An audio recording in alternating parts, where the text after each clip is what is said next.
जय जोहार, जय हिंद। मैं पुष्पेंद्र ज्ञान कोरिया एकेडमी के यूट्यूब चैनल में आपका स्वागत करता हूं। आज हम करेंगे पॉलिटी के फंडामेंटल ड्यूटी और DPSP, directive principle of state policy, राज्य के नीति निर्देशक सिद्धांत और फंडामेंटल ड्यूटी। तो पहला क्वेश्चन स्टार्ट करते हैं। Which article define term state for directive principle for state policy? राज्य के नीति निर्देश तत्व के लिए राज्य शब्द को परिभाषित करने वाला अनुच्छेद कौन सा है? तो राज्य को डिफाइन जो करता है वो आर्टिकल है आर्टिकल 36। 36 नंबर का जो आर्टिकल है, अनुच्छेद है, वो राज्य का परिभाषा करता है डीपीएसपी के लिए। अगला प्रश्न है, directive principle of state policy are fundamental in governance of the country. राज्य के नीति निर्देशक तत्व देश के शासन के लिए मौलिक है, शासन करने के लिए मौलिक है। ठीक है, बिल्कुल सही है। दूसरा, they are enforceable by the court. उन्हें न्यायालयों द्वारा परिवर्तनीय बनाया गया है। गलत हो जाएगा ये इन्फोर्सेबल नहीं है कोर्ट में। फंडामेंटल राइट जो है वो वायलेट होता है तो कोर्ट क्या है, इन्फोर्स करता है, लेकिन ऐसा नहीं है डीपीएसपी के लिए। तो आंसर क्या हो जाएगा? एक सही है, आर जो है रीजन जो है उसका कारण है वो गलत हो जाएगा। तो आंसर हो जाएगा ऑप्शन सी। अगला प्रश्न है, राज्य के नीति निर्देशक तत्व के बारे में कौन सा कथन गलत है?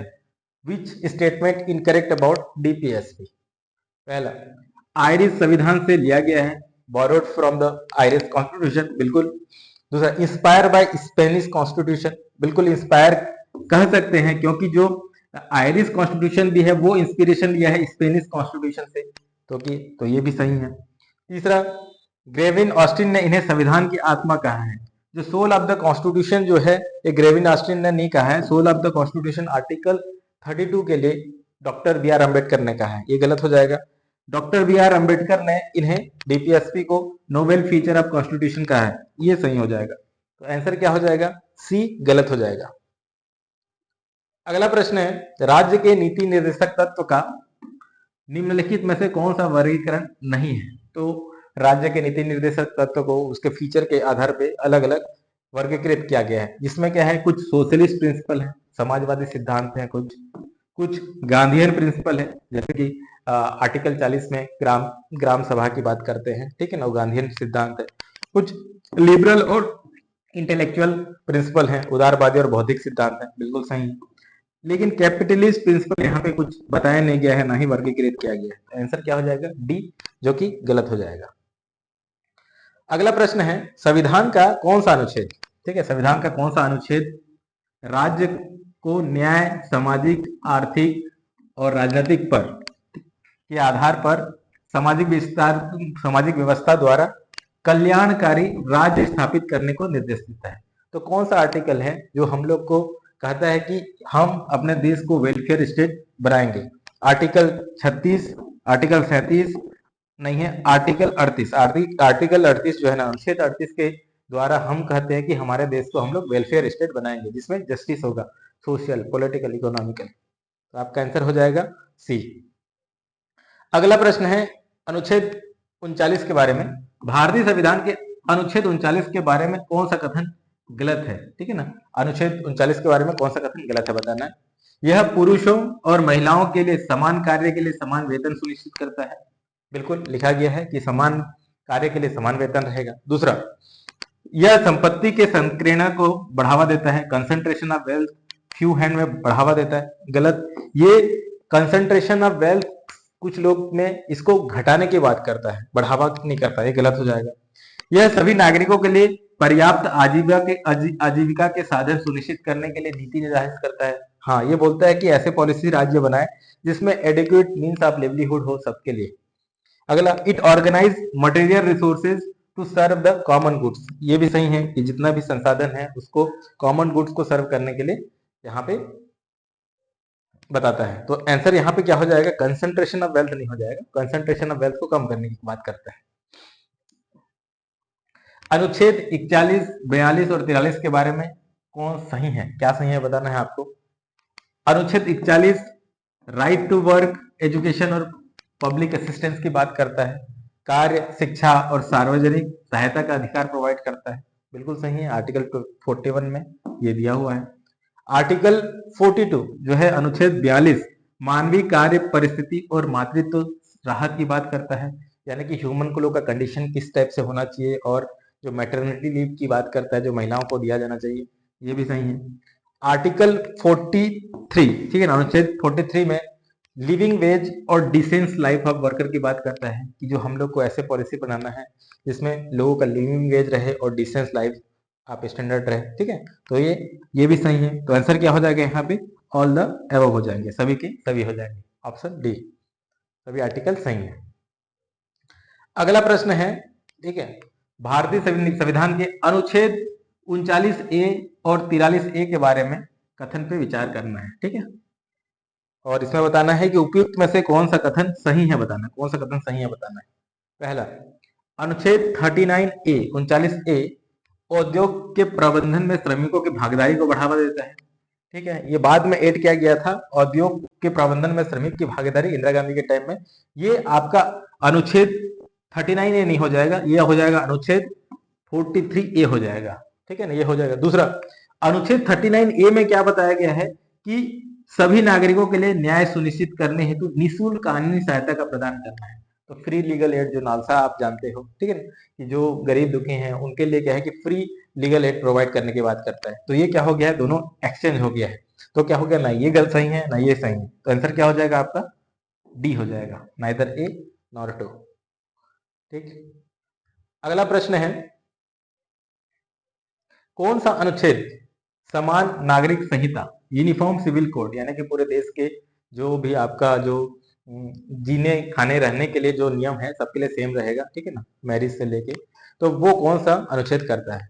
आर्टिकल 41, 42, 43, 44। अभी हम लोग ने आर्टिकल 1 41, 42, 43 देखा है, ये है आंसर हो जाएगा यहाँ पे आर्टिकल 44 हो जाएगा। आर्टिकल 44 क्या करता है, यूनिफॉर्म सिविल कोड की बात करता है, ठीक।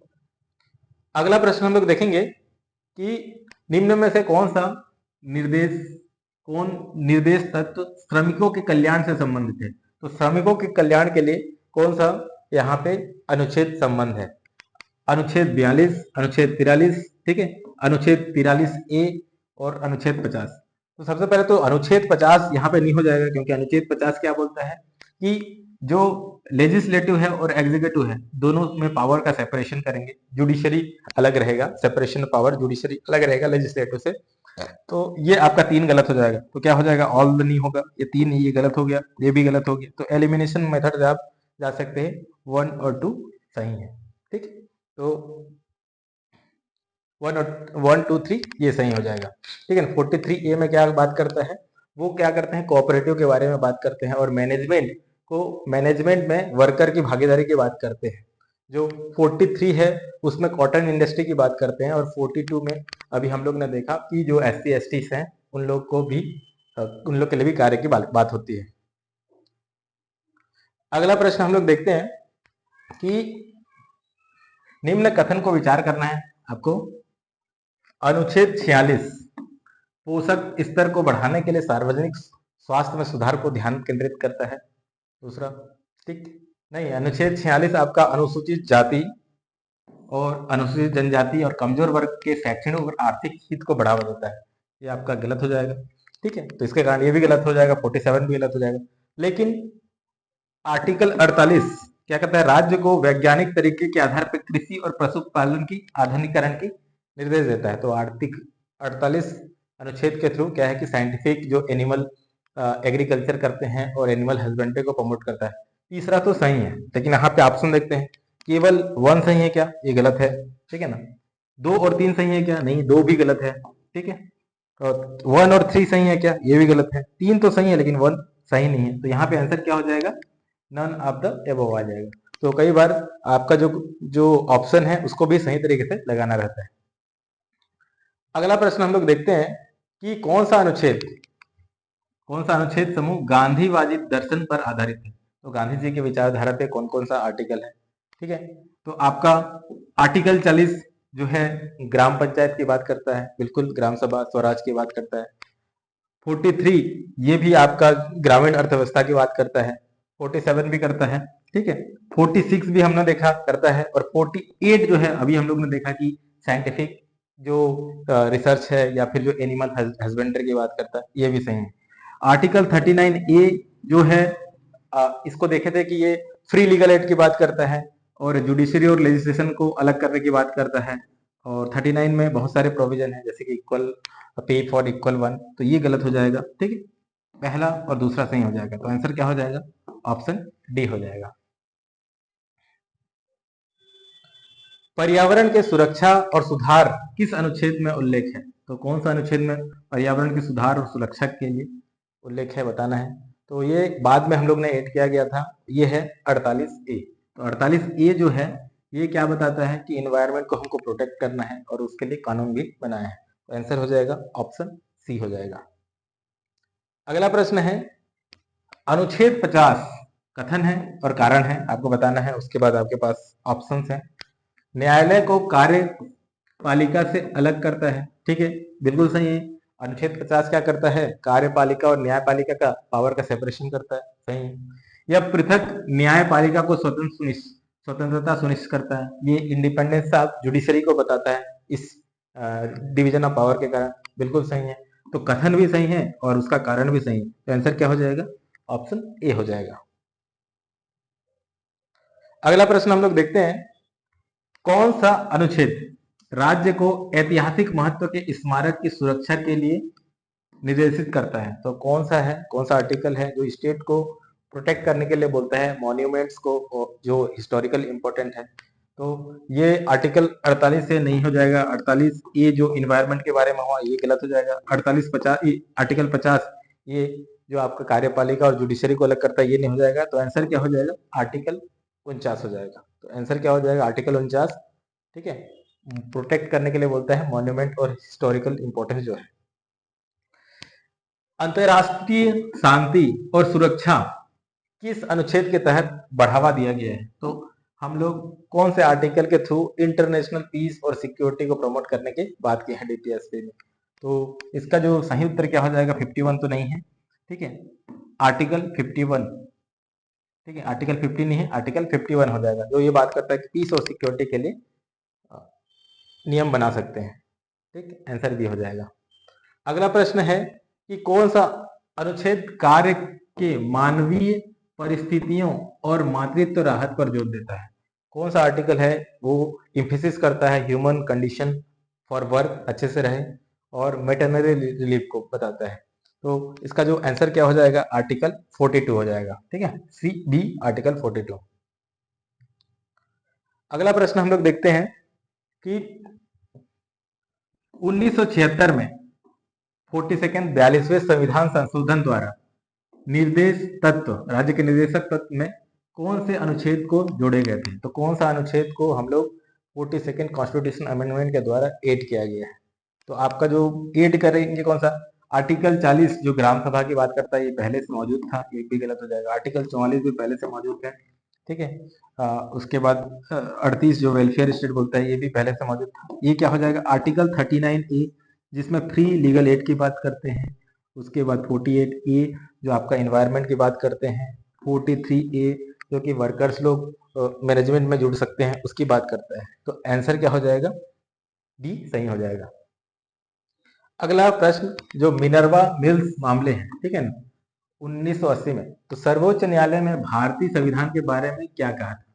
तो मिनर्वा मिल केस बहुत ज्यादा इंपॉर्टेंट है और उसने ये बताया था कि जो फंडामेंटल राइट और डीपीएसपी, ठीक है, तो फंडामेंटल राइट ज्यादा इंपॉर्टेंट है कि डीपीएसपी ज्यादा इंपॉर्टेंट है, उसमें बहुत बहस हुए थे। तो उसमें से मिनर्वा मिल ने ये कहा था कि जो संविधान का जो मौलिक अधिकार हो राज्य के निर्देश तत्व के बीच संतुलित पर आधारित है। उन्होंने कहा था कि constitution is founded on the balance between fundamental right और डायरेक्टिव प्रिंसिपल।